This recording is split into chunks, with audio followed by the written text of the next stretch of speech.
Bon, alors ce qu'il faut vous dire d'entrée de jeu, c'est qu'il y a très très peu de différence avec la version précédente. On est vraiment sur de restylage extrêmement léger. On va retrouver quasiment la même planche de bord.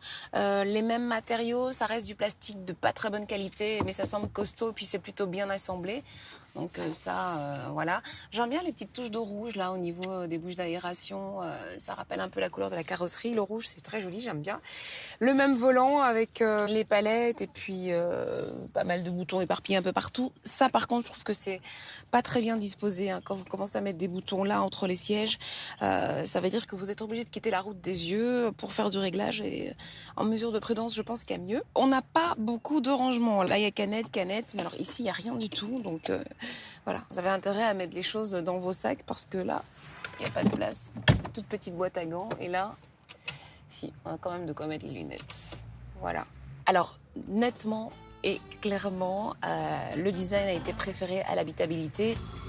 Malgré ses quelques défauts, la petite japonaise présente tout de même des atouts, Juliette. Elle consomme peu, 6 litres d'eau au 100 dans cette version, et son gabarit la rend très à l'aise en milieu urbain.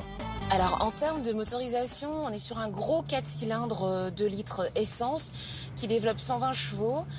Sur le plan purement technique, c'est un moteur qui est plutôt correct. Après, regardez, dès que j'accélère, ça fait juste un bruit de dingue à bord. C'est absolument pas confortable acoustiquement parlant. On a une boîte automatique qui est plutôt assez réactive en mode sport. Donc ça peut être sympa dans les enchaînements de virages. C'est une voiture qui se comporte assez bien sur piste, sur autoroute par exemple. En revanche, c'est assez brusque et ça manque un peu de finesse. Du coup, sur une route plane ou sur une autoroute comme celle-ci, on va préférer rester en mode normal.